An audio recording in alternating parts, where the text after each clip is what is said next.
Hello everyone, a very warm day to you and compliments of the season and Happy New Year in advance. I hope you're enjoying the season of love and joy. I remain your humble host, Becky Usor. It's that time of the show, Citizens Dialogue on Festness News Port Harcourt, where we discuss trending and interesting political topics. Joining me on set to have this conversation today is King Tajalo. Sit back, grab yourself a cup of coffee, relax and enjoy. Welcome back. It's still the show Citizens Dialogue on Festness News Port Harcourt.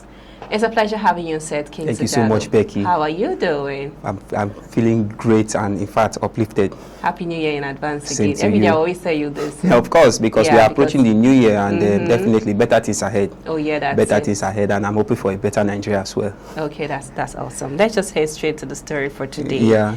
APC chieftain Joe Igbokwe has sparked controversy with a statement suggesting that an Igbo person may never become president of Nigeria. You know, this comment has really triggered strong reactions, reopening debates about inclusion, zoning, nationality, and all that. So my question now is, you know, he says an Igbo person can never be president. Is this stating a hard political truth, or is promoting deficit thinking?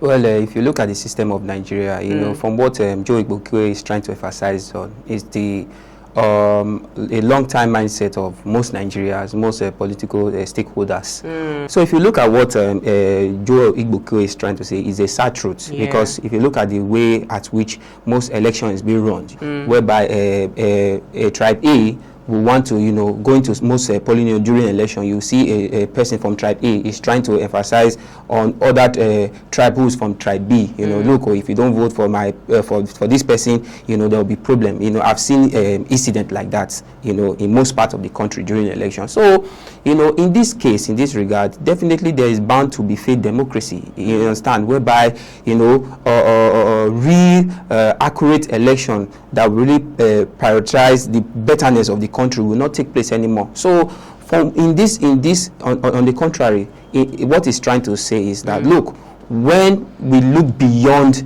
you know, our tribe, when we look beyond who is my tribe man, definitely you will see a positive changes in our political system, because we are looking at an individual who is ready to carry on the task, you know, understand, or bringing the nation back alive, rather than trying to seek, okay, who this person who is from my tribe will be elected into power and thereabout, and that's what is really killing the political system. So does this, you know, hurt the southeast politically? You know, most times if you look at it, it's kind of been a sad truth that, you know, the southeast are kind of in the minority side because of the rate of kind of the level of population most other regions, but geopolitical zones have more than them.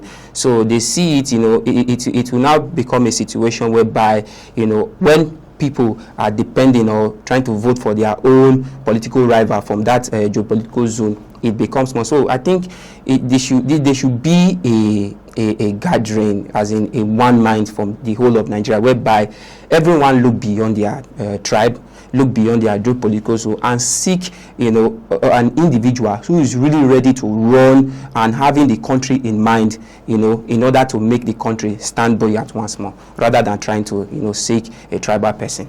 So is this kind of, you know, narrative, does it keep the Igbo out of power? Well, it shouldn't keep the Igbo out of power. It's a medium whereby the Southeast, the Igbos precisely, should really, you know, because everyone have the right to come. Because most times, if you look at it, I've had a whole lot of person who have tried to, you know, put the Igbos aside based on, you know, at least ethnicity and thereabout, you know, where they say, okay, the Igbos might not have rights to become president due to one or two. But if you look at it, Igbos are Nigerians. Let's be honest. They are part of Nigerians, despite agitation and thereabout. They are Nigerians, and, you know, they should be able to, you know, express, that is, their willingness to serve, in order for all geopolitical zone to view them.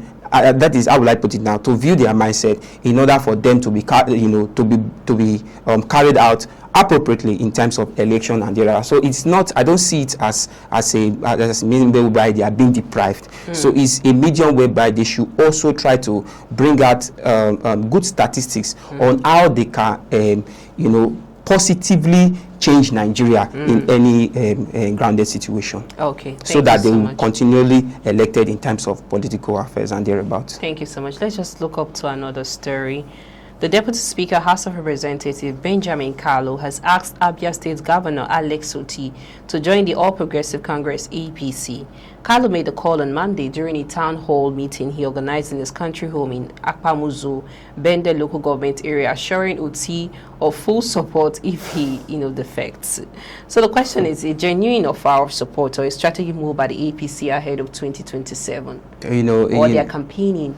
It's this is another critical situation whereby you are trying to force someone or deprive someone of his own leverage. How will I put it now? Whereby you are trying to position somebody where he does not desire to be. Now, most times when we say, oh, Nigeria is trying to, the ruling party are trying to collide to make a one-party system in Nigeria, people will say, oh, those are alleged words. But if you look at it, that is what it seems. That is what it seems as if it wants to be. Okay. You understand? The governor generally has come out to say, look, he can't be part. He was once in the APC. I think that 2019 to 2020 when he came out because of an alleged accusation where he made that the APC, the all ruling party, are trying to bring out, take power by all means there in Abia State. Now, outside the APC, he has been into so many political parties. So when someone insists or refuses to belong to this political, I don't see the essence of trying to lure him. Let me use that word. Trying to lure him to the party which his mind is no more there. You understand? He has been in the Labour Party. He has not been complaining. He has not had any issue with the Labour Party. Just as the crisis in PDP is happening, he has not had any issues in the Labour Party or any complaint rather. So I don't see why it's a must for him to be in the Labour Party for him to regain power. The APC for him to regain power once more. The Vice Speaker should look beyond trying to. I will still use the word lure. It should look beyond luring there are other candidates who are interested in the APC there in Abia State. It should go for that or trying to talk in the lives of Alex Otti into the APC. This is a man who has really been, having the mind of Abia in mind for a long time, and he's doing marvelously well, even in the Labour Party. So I don't see any reason why you are trying to talk him into your own political party if you are being favoured by it. Okay, let me put it this way. Now, him being in the Labour Party right now might not have that, and he's going to another party system. There might be, should I use the word? There might be a catastrophe. Let me use it that way. They may seem not to be a workforce anymore. So I think it's best for him to remain in his party if he chooses to, so that he will continue the good work which he has been commencing in the state of Abia.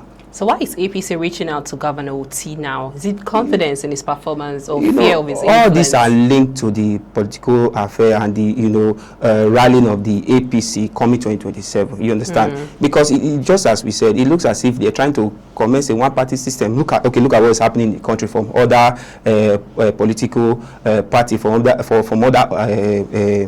party system. Like, look at the governor of Kano State recently saying he wants to come from the PP to the APC.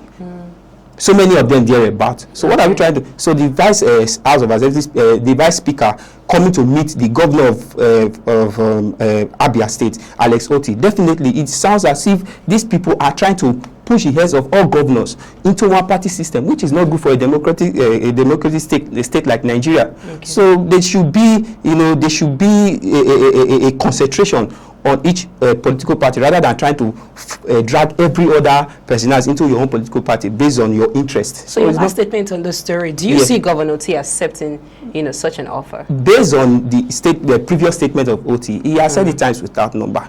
He even made one funny statement recently. He said it is even more easier for Satan to pack to heaven than for him to join the APC.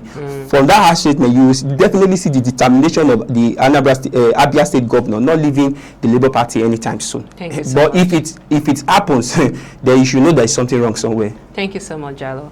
It's still the show, Citizens Dialogue on First News Port Harcourt. I am Becky Usoro. Let's go for a short break. When we return, bring to you more details. As Wike says, Seyi Makinde is not happy that I'm still in the PDP. Please stay with us. Welcome back to the show, Citizens Dialogue on First News Port Harcourt. I am Becky Usoro. Still here on set with me is King Sojalo. Thanks for staying with us. Let's just use the story to round off for this segment. Okay. Minister of the Federal Capital Territory, Nyesom Wike, has stated that Oyo State Governor Seyi Makinde is unhappy with him for remaining in the PDP despite his alignment with APC to lead federal government. The comment, of course, has rented discussions around.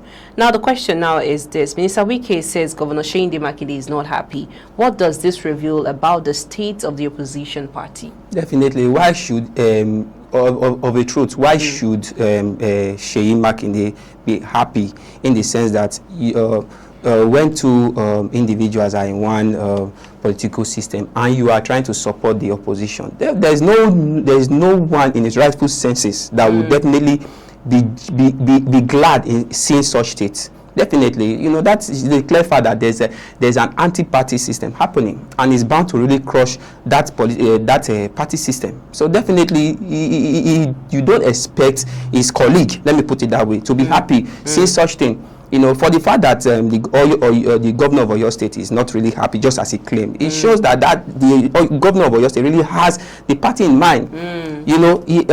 We can tell the fact, you can say the fact that Minister Nyesom Wike has come out openly most times to say that he is supporting the opposition party to emerge as president. That is coming 2027. Then what do you expect? Are you trying to say that the PDP can't break out a figure that will come out as president in 2027 that everyone should support, both him and the governor of Oyo State? So it's definitely, there is every tendency, there is every, how will I put it now? Definitely the Oyo State governor not happy with him being in that party. It is definitely the actual thing that should be done in any sense. Let me put it that way. So is Wike continue staying in the PDP while working with an APC government politically sustainable? It's not. It can't be sustainable. It can't. It's not helping at all. In that regard, it's crashing the PDP. It's making the PDP. Okay, we have other political parties. We have the ADC, we have the Labour Party, and thereabout. Yeah, it's a bit unusual, but it's as if it's strategic somehow. Exactly. It's as if it's a planned work. We've not had anyone in the ADC currently or the Labour Party trying to support the ruling party in any way. Yeah. Okay, why is it you who claim to be the forefathers of the PDP? Why are you trying to stand if you are not trying to create an anti-party system? If you are not trying to create, so in most cases, I think the Oyo State governor, what he's trying to do is looking forward in order to push the FCT minister out of the party totally. But the FCT minister in this case is making it to him or to any high-profile person in the PDP, making it seem it is impossible because he is one of the far founders. And looking at that story, I read it very well. He also made some statement. He said that if he chooses to leave the PDP today, that a lot of people, a lot of high-profile people in different states, he mentioned states like Edo State, he mentioned places like Bauchi and thereabout, we also go along with him to the ruling party. But wherever he's going. But you should know that, look, the party doesn't belong to one man. It contains a group of people who have come together to form it and position it where it ought to be politically. So Nyesom Wike should not classify himself as the alpha omega of the party. He should also know that there are people who are ready to stand in that PDP party despite the crisis and thereabouts. So it's a thing of making sure those who don't really have the party or those who are trying to crush the party, that is what should be done in PDP right now. I'm putting it that, look, those who are ready to crush the party down should really be moved aside, and those who really have the party at mind should really stand firm and make the party stand. So your last statement, what does this mean for 2027 election? Looking at what's happening in PDP and if any adequate measure is not taken in the PDP right now, adequate, when I mean adequate, if you know, this menace happening in the PDP party, if it is not dealt with immediately, that honestly PDP will not have a chance in this coming 2027, because we could see how other party systems are coming up vibrantly to take chances in the coming 2027 election. So there must be an amendment in the political party system of PDP so that it will stand its chance once more. Thank you so much, Kings Jalo. Thank you, Becky. Thanks, everyone. That's our show for today. Citizens Dialogue on First News Port Harcourt. I am Becky Osara. Many thanks for watching. Bye for now.